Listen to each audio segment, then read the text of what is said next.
Leo, this is your second week of November reading. So November 8 up to the 14th or in between those days or after those dates. No, wala namang problema kung kailan mo ito matsyempohan. And if you are new here, Leo, please don't forget to subscribe sa aking YouTube, like and follow na rin yung ating Facebook, Instagram, TikTok. Send lang po kayo ng PM kung magbubook kayo or mag-i-inquire about personal reading sa aking FB page. Yung link at details na kailangan nakalagay sa description, Leo. So, your overall energy for the second week of November, Leo. Intention.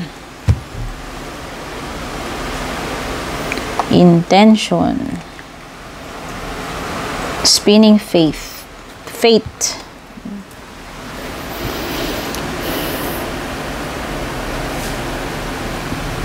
So, what is your real intention sa ngayon, Leo? Yun yung importante. Ano ba talaga? What is this intention of yours? Ano ba talaga yung goal mo? Ano ba yung nagtutulak sa iyo na gawin itong bagay na ito? Okay? Ito yun eh. Yung intention. So, napaka-importante to reflect upon kung ano ba talaga yung intention mo. So, napakahalaga kung ano tong mga intention mo. So, kung ano yung kahihinatnan ng mga bagay-bagay. So, importante na maging very clear what your intentions are, how pure, no? Kasi these intentions also has an effect on others. Okay? Napaka-importante ng pagsiset ng intention. So, siguro sinasabi niya napaka-importante na maging aware ka dito sa mga intentions mo. Kasi itong mga thoughts and actions mo, no, most likely, hindi lang yung sarili mo maaapektuhan, pati rin yung mga tao sa paligid mo, sa buhay mo. Okay? So, you have to make it your intention to act in a way that yung kahit papano, maganda yung magiging impact or result din, hindi lang sa'yo, pati sa ibang tao. So, when it comes to your challenge naman, ano ba itong pwedeng kaharaping challenge ni Leo?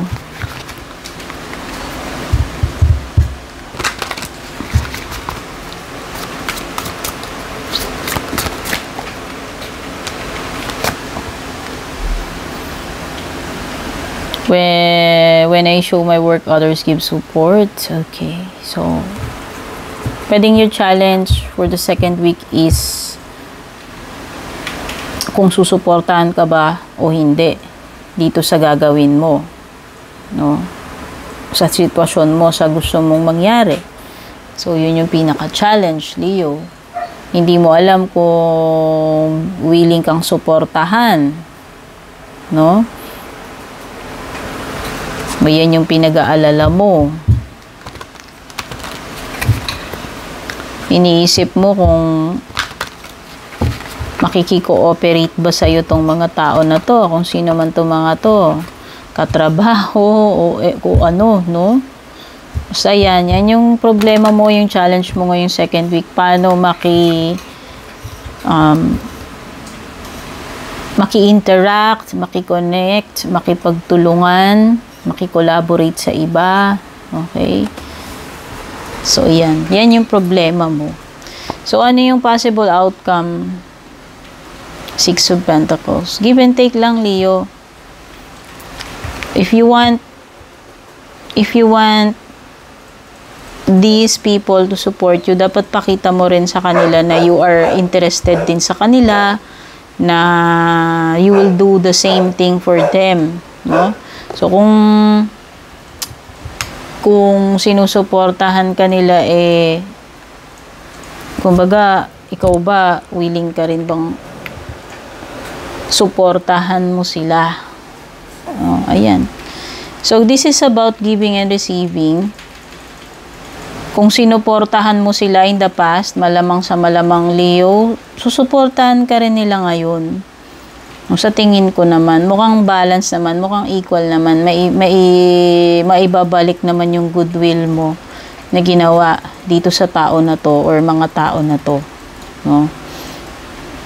Okay? So, either you will give your support or help to someone or ikaw yung makakatanggap ng support or kung ano man yan, kung hindi support, kung material, financial, etc. So, pagdating sa love life mo, giving and receiving yan. Giving or receiving, Leo. Giving or pala, receiving. Pagdating sa love life mo, Leo, choose your battles carefully. Pwedeng merong air sign, Gemini, Libra, Aquarius, nakadeal pagdating sa love life.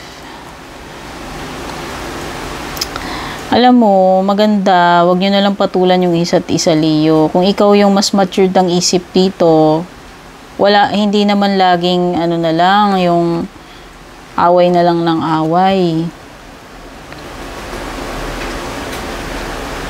Maging wise, hindi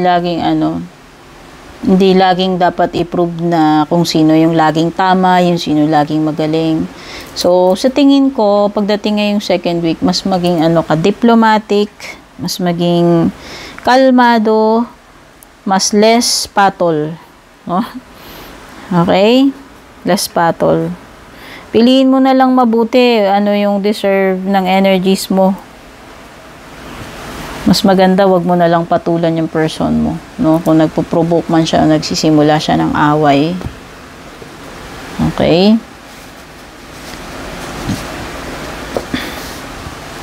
Tignan pa natin, Leo, ano ba itong mga posibleng paparating sa iyo second week.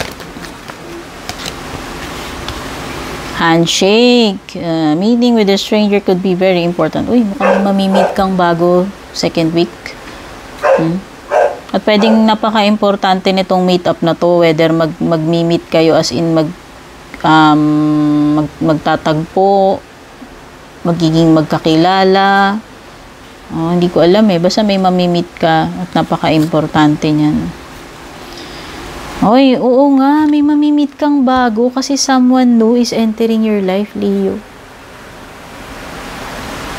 Walang sinabi dito kung romantic ito o hindi. Basta na mukhang importante itong meet up na to. Kung sino man yung makikilala mo na bago. Solid foundation, success with effort. Ayan, Leo, congratulations. Kasi kung talagang ikaw ay nag-e-effort, you deserve this, no? Achievable, magiging successful ka naman. Kasi nga, pinaghirapan mo yan, pinagsikapan mo. No? Pinagpaguran mo. Nag-effort ka dyan, kaya talagang deserve mo yung na yan. Success na yan, kung ano man itong maa-achieve mo ngayong second week. Money path, ang ganda. Ang dami mo sigurong pinagsipagan ng mga nakaraan, Leo, kaya pati sa pera, i-reward ka. O, diba? Sa financial. Deserve mong lahat ito, Leo, kasi pinaghirapan mo. Pinaghirapan mong lahat ito. Material success o hindi, no? All because of your effort, all because nagsikap ka, nagsipag ka. So, deserve mo yan. Enjoy itong mga rewards. Closing message, advice para sa iyo, Leo.